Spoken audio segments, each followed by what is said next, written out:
என் பேர் சுபா. எங்கள் ஹஸ்பண்ட் பேர் கார்த்திக் முத்து. நான் வந்து 10 வருஷமா ஆகுது எனக்கு கல்யாணம் ஆகி. ஆனால் இன்ன வரைக்குமே எனக்கு குழந்தை தங்கினதாகவே இல்லை.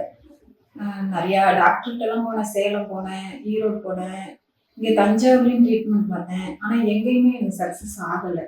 ஆனால் அரவிந்த் ஹாஸ்பிட்டலுக்கு முதல்ல வந்தேன். ஃபஸ்ட்டு ட்ரீட்மெண்ட் தான் எனக்கு இது. ஃபஸ்ட்டு வந்தேன். டாக்டர்ஸ் சொன்னாங்க, மருந்து மாத்திரை இப்படி எடுத்துக்கோ, இப்படி பண்ணிக்கோ அப்படின்னு சொன்னாங்க. அதை நான் ஃபாலோ பண்ணிக்கிட்டே இருந்தேன். 1 இயர் தான் எனக்கு. 1 இயரில் வந்து ஃபஸ்ட் இதுலேயே எனக்கு வந்து கன்ஃபார்ம் ஆயிடுச்சு. இப்போ நான் வந்து 2 மாசமா இருக்கிறேன். இது வந்து எனக்கு ரொம்ப ரொம்ப ஹாப்பியாக இருக்குது. என்ன சொல்கிறதே தெரியல. அரவிந்த் சார் தான் ரொம்ப ரொம்ப நன்றி சொல்லுவேன். ரேஷ்மா மேடம் அவங்க சொன்னதை நான் ஃபாலோ பண்ணேன். அதே மாதிரியே எனக்கு இப்போக்கி குழந்தை கன்சீவ் ஆயிருக்கேன். இது வந்து எனக்கு எப்படி சொல்லணுன்னே தெரியல. ரொம்ப சந்தோஷமா இருக்குது.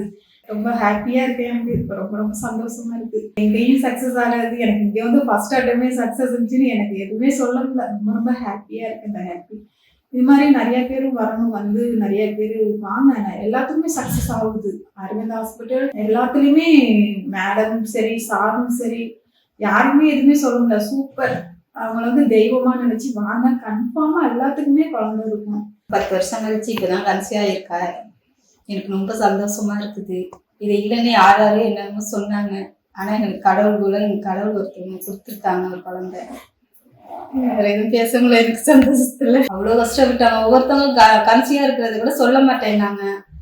ஆனா இப்ப என் தங்கச்சி கன்சீவா இருக்கிறதுனால எனக்கு ரொம்ப ஹாப்பியா இருக்குது. ரொம்ப சந்தோஷமா இருக்கு. கடவுள் தான் நான் சந்தோஷத்தை சொல்லணும். டாக்டர்ஸ்லாம் எங்க தங்கச்சி நல்லா சொன்னாங்க. அதே போல ஃபாலோ பண்ணிச்சு. அரவிந்த் சாருக்கு ரொம்ப நன்றி.